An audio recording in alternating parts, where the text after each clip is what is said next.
Foodies the દેવ્યાનીઝ કિચનમાં તમારું સ્વાગત છે। આજે આપણે બનાવીશું ઇડલી, ઢોસા, ઉત્તાપમ, મેંદુવડા કે પછી અપમ કોઈ પણ સાથે ખાઈ શકાય તેવી ચટણી। આ રીતે તમે ચટણી બનાવશો તો એકદમ રેસ્ટોરન્ટ જેવી જ પરફેક્ટ તમારી ચટણી બનશે। તો ચાલો આપણે એકદમ ટેસ્ટી તેવી એવરગ્રીન ચટણી બનાવવાનું શરૂ કરીએ।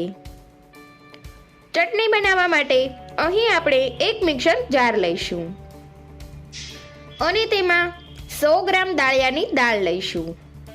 તમે ફોતરા વગરના મોળા દાળિયા પણ લઈ શકો છો। આ ચટણીમાં દાળિયા અને ટોપરું જ મેઇન ઇન્ગ્રેડિયન્ટ્સ છે।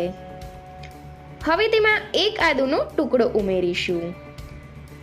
હવે સાથે 2 તીખા લીલા મરચાં ઉમેરીશું।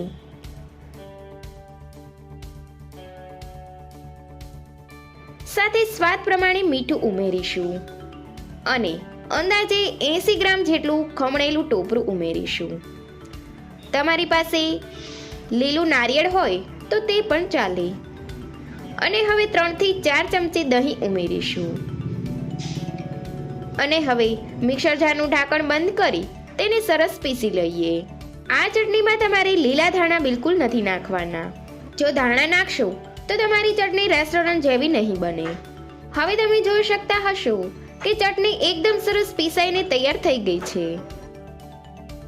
તો તેને હવે એક બાઉલમાં કાઢી લઈએ અને જારમાં થોડું પાણી નાખી રિન્સ કરી તેને પણ ઉમેરી દઈએ। અને હવે આ ચટણીમાં વઘાર રેડવા માટે ગેસ પર એક તપેલી મૂકીશું અને તેમાં 2 પાવડા તેલ ગરમ કરવા મૂકીશું। તેલ ગરમ થાય એટલે તેમાં ચપટી અડદની દાળ ઉમેરીશું અને 1 ચમચી રાઈ ઉમેરીશું। હવે રાઈ સરસ ફૂટી જાય એટલે મીઠા લીમડાના પાન અને 1 સૂકું લાલ મરચું ઉમેરીશું। અને જો હિંગનો ટેસ્ટ ગમતો હોય તો તમારે ચપટી હિંગ ઉમેરવાની। અને હવે આ વઘારને ચટણી ઉપર રેડી દઈશું અને હવે ચમચીની મદદથી વઘારની સરસ રીતે ચટણી સાથે મિક્સ કરી લઈશું।